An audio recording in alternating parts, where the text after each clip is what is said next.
সোনার আংটি, যার কারুকাজ দেখে বোঝা যায় এটি কোনো রাজ পরিবার বা অভিজাত শ্রেণী।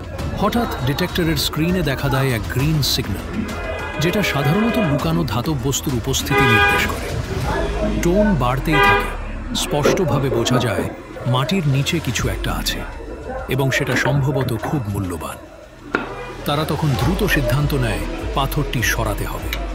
দড়ি বেঁধে সম্মিলিত শক্তিতে পাথরটিকে টেনে তুলতেই সেটি গড়িয়ে পড়ে যায় নিচের সমতলের দিকে।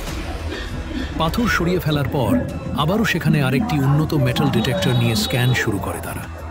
এবার সিগন্যাল আরও শক্তিশালী, একটানা শব্দ দিচ্ছে যন্ত্রটি। এটা নিশ্চিত যে মাটির নিচে কিছু একটা গুপ্তভাবে লুকিয়ে আছে। তারপর শুরু হয় সাবধানে খোঁড়াখুঁড়ি। একটি ছোট কেরাক দিয়ে একজন গবেষক মাটি সরাতে থাকেন ধীরে ধীরে। চারপাশটা কৌতূহলে নীরব। প্রতিটি মুঠো মাটি সরিয়ে আনছে ইতিহাসের আরও কাছাকাছি। অবশেষে প্রায় 1 ফুট নিচে কিছু ধাতব ঝকঝকে অংশ দেখা যায়। লোকটি সাবধানে সেটাকে ধরেন এবং ধীরে ধীরে টেনে তোলেন।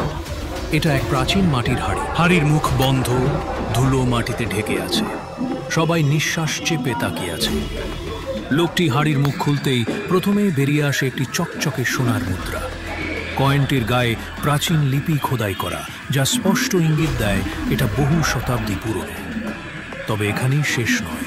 হাড়ির ভেতর থেকে বেরিয়ে আসে লাল পাথর বসানো একটি সোনার আংটি, যার কারুকাজ দেখে বোঝা যায় এটি কোনো রাজ পরিবার বা অভিজাত শ্রেণীর মানুষের গয়না ছিল।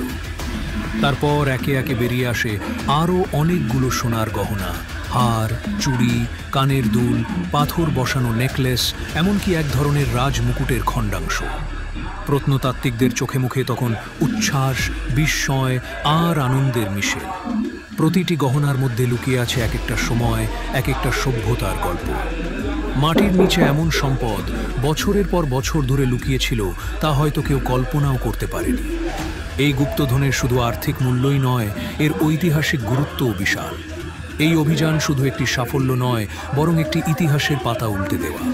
হয়তো ভবিষ্যতে এই অঞ্চলটি হয়ে উঠবে নতুন প্রত্নতাত্ত্বিক গবেষণার কেন্দ্র।